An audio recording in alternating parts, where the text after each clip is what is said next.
راستے کے اندر ایک عیسائی راہب نے کہا جی آپ مکہ کے سردار ہو، قریشی سردار ہو، میرے پاس کھانا ہو رہا ہے، اونٹ ساتھ ہے، قافلہ ہے، سامان ہے اونٹوں پہ لدا ہوا۔ سب نے کہا جی یہ بچہ ہے، نوجوان لڑکا ہے، یہ اونٹوں کو سنبھال لے اور ہم جو ہے کھانا کھا کے آ جاتے ہیں، یہ اس کے لیے لے آئیں گے، یہ بعد میں اس کو کھلا دیں۔ جس وقت وہ قافلہ آ گیا، علامہ ابن عاشور نے التحریر والتنویر علماء سعود انہوں نے نقل فرمایا کہ ایک درخت کے نیچے اس نے راہب نے بٹھایا۔ جس وقت وہ کھانا لے کے آیا تو دیکھا کہ وہ بچہ نہیں، وہ بچہ نہیں ہے، تو فرمایا کہ نوجوان بچہ آپ کے اندر تھا، وہ معصوم وہ نہیں ہے، اور میں اوپر کو سنبھال کے کھڑا ہوں۔ میں دعوت بھی تو میں نے اسی کی وجہ سے کی، دعوت ہی اسی کی وجہ سے۔ آپ نہیں سمجھتے تو ہم تو سمجھ چکے ہیں، ہماری تورات بول اٹھی، ہماری انجیل بول اٹھی، ہمارے صحیفے بول اٹھے کہ اسی طرف سے یہ قافلہ جائے گا جس میں محمد عربی صلی اللہ علیہ وسلم جائے گا۔ جاؤ میرے غلام اونٹ چلائیں گے، سامان سنبھالیں گے، آپ کے جانور سنبھالیں گے، اسے لے کے آؤ۔ آئے، اب اس قوم کو، اس قافلے کو، اس دعوت والوں کو جو قریب تھے، ساتھ تھے، ان کو اللہ نے کیسا مسئلہ سمجھایا۔ جس سے اللہ کے نبی علیہ السلام مشرکین مکہ تھے، قریشی تھے، نہیں سردار تھے، ان میں سے بعض لوگ مسلمان بھی ہوئے۔ انہوں نے کہا بچہ ہے، یتیم ہے، عبد المطلب کا پوتا ہے، ابو طالب کا بھتیجا ہے، آئے گا بیٹھ جائے گا۔ قافلہ بیٹھا ہو درخت کے سائے میں، سایہ ختم ہے، نبی علیہ السلام باہرلی طرف آ کے بیٹھ گئے۔ اللہ نے دنیا کو دکھلایا، وہ درخت کا سارا سایہ محمد کے اوپر چلا صلی اللہ علیہ وسلم۔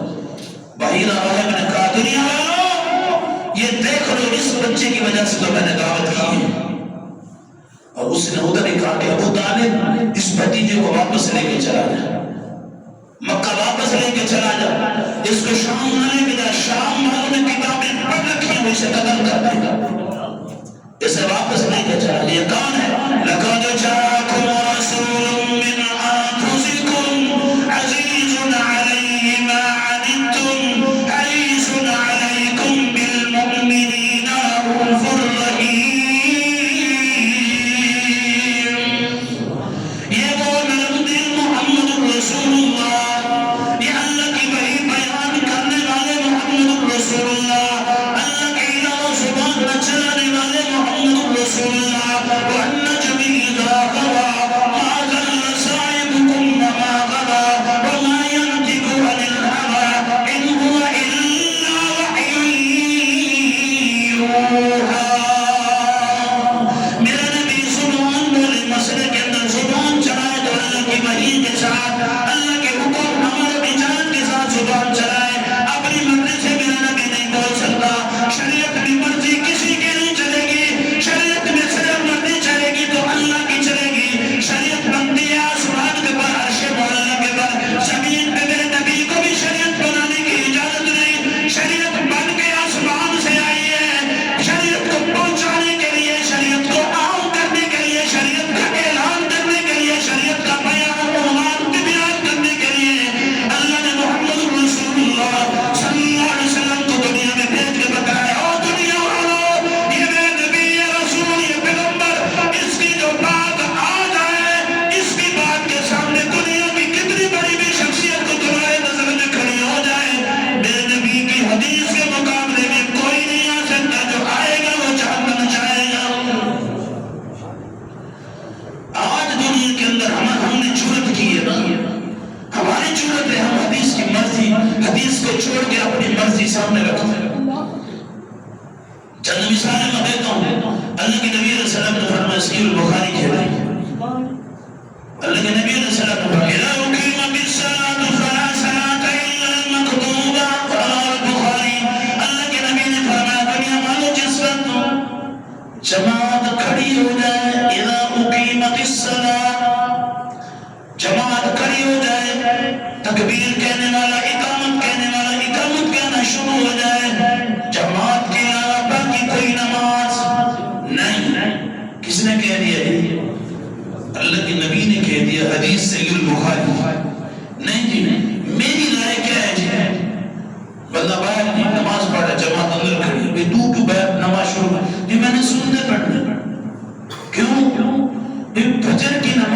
بعد سنتے نہیں ہیں، فجر کی نماز کے بعد سنتے نہیں ہیں، پھر وہ سورج طلوع ہوگا تو پھر یہ ہوگا تو پھر وہ ہوگا. اور نہیں بھائی، اللہ کے نبی نے کہہ دیا نماز نہیں ہے تو تیری پیر یا اندر نماز نہیں ہو سکتی. میرے امام صاحب نے کہا ہو جاتی ہے، میرے مولوی صاحب نے کہا ہو جاتی ہے. تیرے مولوی کو ہم آگ کا انگارہ سمجھتے ہیں، تیرے مولوی کو جہنم کا ایندھن سمجھتے ہیں جو میرے محمد کی حدیث کا مقابلہ کرتا ہے.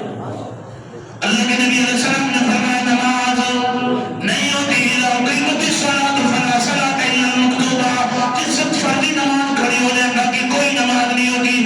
اگر کسی بندے نے نماز شروع کر لی، ایک رکعت پڑھی ہے، 2 رکعتیں پڑھے کرا جتنے بھی ہے، اقامت کے بعد اس کے کانوں میں پڑھی ہے نماز توڑ دے، بعد میں سنتے پڑھ لے. اللہ کے نبی نے فرمایا صحیح البخاری لا صلاۃ بعد الفجر الا رکعتین. فجر کی نماز کے بعد کوئی نماز نہیں ہے الا رکعتین، مگر جس کی 2 رہ جائے وہ فجر کے فوری بعد ادا کر سکتا ہے.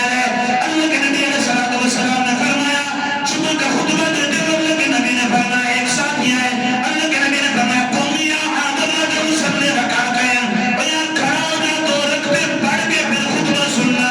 وہ صحابی کھڑے ہوئے، صحیح البخاری، اس نے 2 رکعتیں نماز پڑھی تو مسجد ادا کی پھر بیٹھ گیا. ہمارے امام صاحب کہتے ہیں خطبے کے دوران نماز نہیں ہوتی، ہمارے پیر صاحب کہتے ہیں خطبے کے دوران نماز نہیں ہوتی. حدیث کا مقابلہ تیرے امام نے کیا، حدیث کے سامنے جرأت کر کے تیرا مولوی آیا، فیصلہ تیرے ہاتھ میں ہے.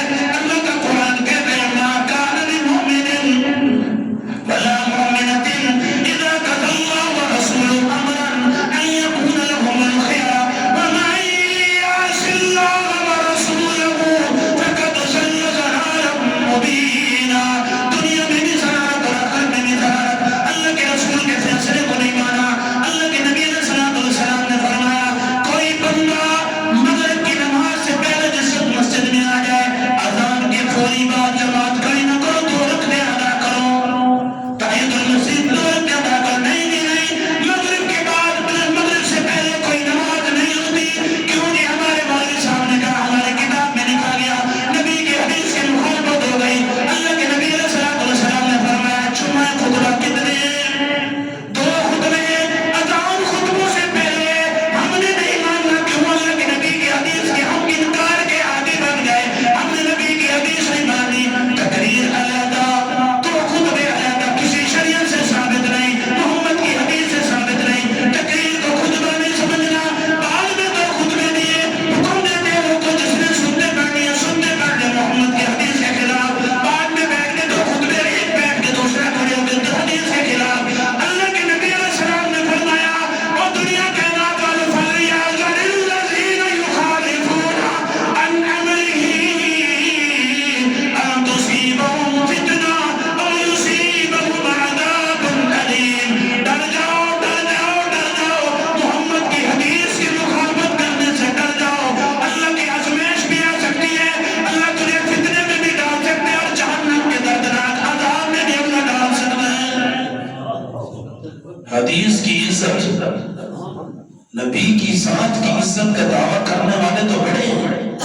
نبی بڑے خوبصورت ہیں، نبی کا پسینہ بڑا خوبصورت ہے، نبی یہ ہے نبی وہ ہے. اس بات کا کس نے انکار کیا؟ میں کہہ رہا ہوں کہ ابو جہل نے انکار نہیں کیا کہ ہاتین مثل محمد، میں نے محمد جیسی شخصیت نہیں دیکھی. تو وہ آپ بھی کیے جا رہے ہیں. سارے کہہ رہے ہیں کہ محمد رسول اللہ حسین ہے، جمیل ہے، خوبصورت ہے، کمال ہے. اگلی بات، نبی کی ذات کو ماننے کا دعویٰ تو سب نے کیا، لیکن نبی کی بات کس نے مانی؟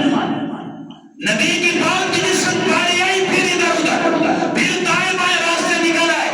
اللہ کے نبی علیہ الصلوۃ والسلام نے فرمایا پھر ادھر ادھر نہیں، بات وہی ہے جو اللہ نے نازل فرمائی. والنجم اذا ہوا ما ضل صاحبکم وما غوى وما ينطق عن الهوى ان هو الا وحی یوحی.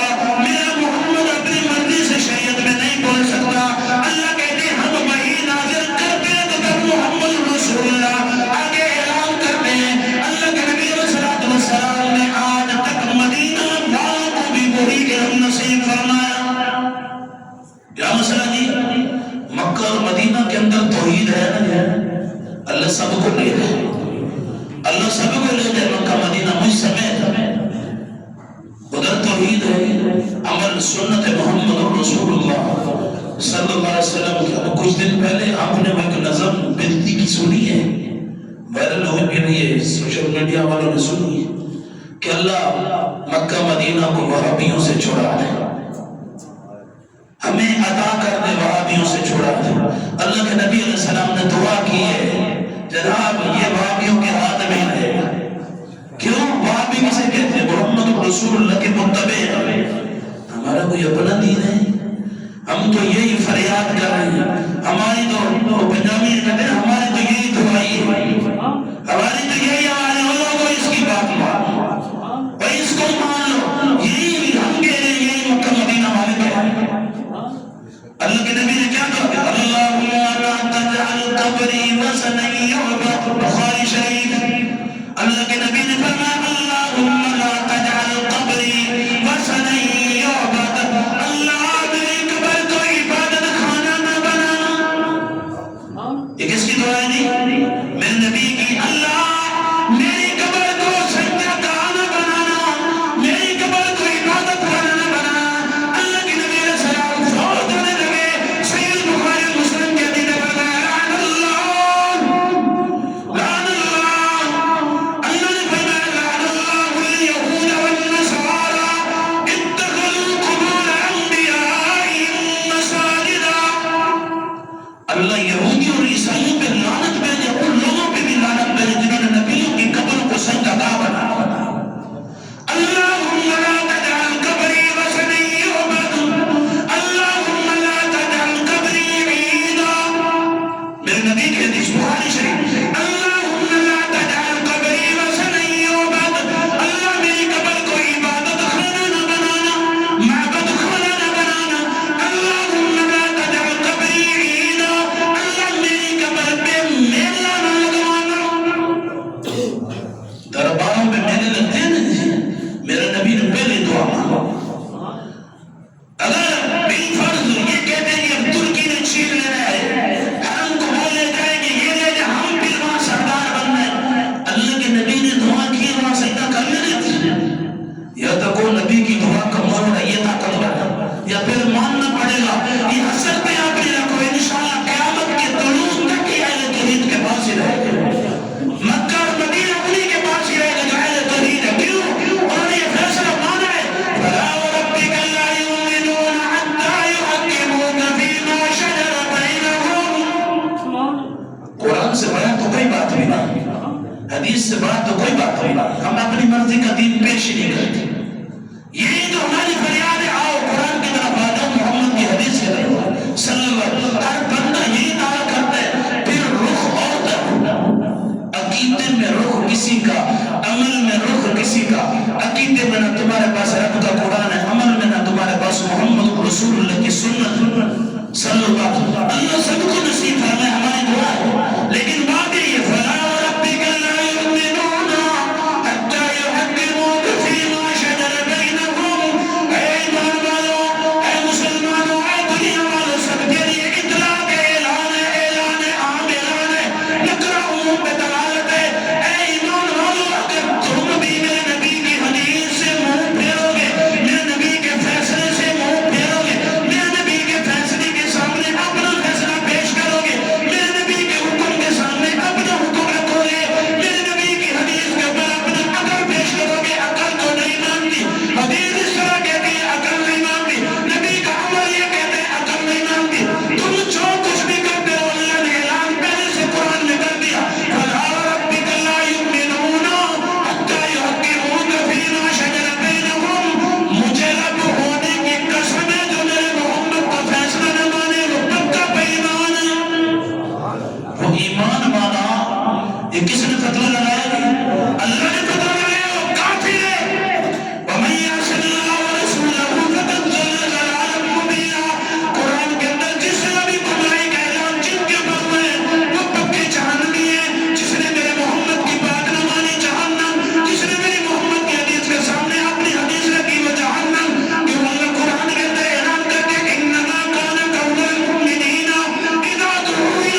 صلی اللہ علیہ وسلم. اور بندے کہیں جی ٹھیک ہے، خاندان جاتا ہے تو جائے، ماں باپ جاتا ہے تو جائے، اولاد جاتی ہے تو جائے، بستی جاتی ہے تو جائے، قبیلہ جائے، قوم جائے، شہر جائے، سارے جائے، لیکن محمد کی حدیث ہے.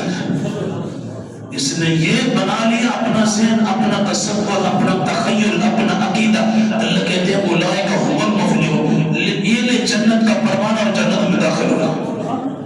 یہ سارے اعلان سب کے سامنے. اور جس نے اس کے خلاف کیا، اللہ کہتے ہیں یضربون وجوہہم وادبارہم، فرشتے جس سے دروں نکالیں گے، منہ پہ بھی تھپڑے ماریں گے، پیٹھ پہ بھی تھپڑے ماریں گے. اور قیامت میں بھرے مجمع کے اندر اعلان کیا جائے گا وَانْتَعْدُ الْيَوْمَ أَيُّهَا الْمُجْرِمُونَ. ان مجرموں کو پکڑ والا نہ کرو، انہیں گھسیٹو. هَذِهِ جَهَنَّمُ الَّتِي يُكَذِّبُ بِهَا الْمُجْرِمُونَ يَطُوفُونَ بَيْنَهَا وَبَيْنَ حَمِيمٍ آنٍ. اللہ کا قرآن کہتے ہیں ابلتے ہوئے کھولتے ہوئے گرم پانی کے اندر انہیں پھیرا جائے گا. یطوفون، انہیں پھیرا جائے گا. آگے اعلان کیا جائے گا هَذِهِ جَهَنَّمُ، یہ تمہاری جہنم ہے، تم نے میرے محمد کی بات نہیں مانی. ایھا المجرمون یکذب بها المجرمون، تجھے کیوں جہنم میں ڈالا جا رہا ہے؟ یہ سزا تجھے کیوں دی جا رہی ہے؟ تم نے قرآن کو جھٹلا دیا، محمد رسول اللہ کی حدیث کو جھٹلا دیا. دنیا میں بھی ذلیل ہو کے آئے ہو اور آخرت میں بھی ذلالت کے ساتھ جہنم کی آگ میں داخل ہو جاؤ. ایمان والے کو اللہ نے کیسا درجہ نصیب فرمایا. اور جو ایمان کی راہ جسے بے ایمان ہم کہتے ہیں، جس نے توحید سے بھی انکار، محمد رسول اللہ کی حدیث سے بھی انکار، اپنی مرضی کی اس نے زندگی گزاری. اللہ نے قرآن میں بارک نولیہ ما تولی ونصلہ جہنم وساءت مصیرا، ہم اسے پھیریں گے، اس نے اپنی مرضی کی تھی، اب ہم اپنی مرضی کریں گے. وساءت مصیرا، جہنم کا ٹھکانہ جہاں ساری زندگی کے لیے جہنم میں چلتا ہے. اللہ سے دعا ہے اللہ الہ العالمین تمام کے تمام مسلمانوں کو قرآن و حدیث سمجھنے کی اور اس پر عمل کرنے کے اللہ توفیق نصیب فرمائے. عزت قرآن اور عزت حدیث سمجھنے کی اور عزت کرنے کے اللہ تمام مسلمانوں کو توفیق نصیب فرمائے. آخر دعوانا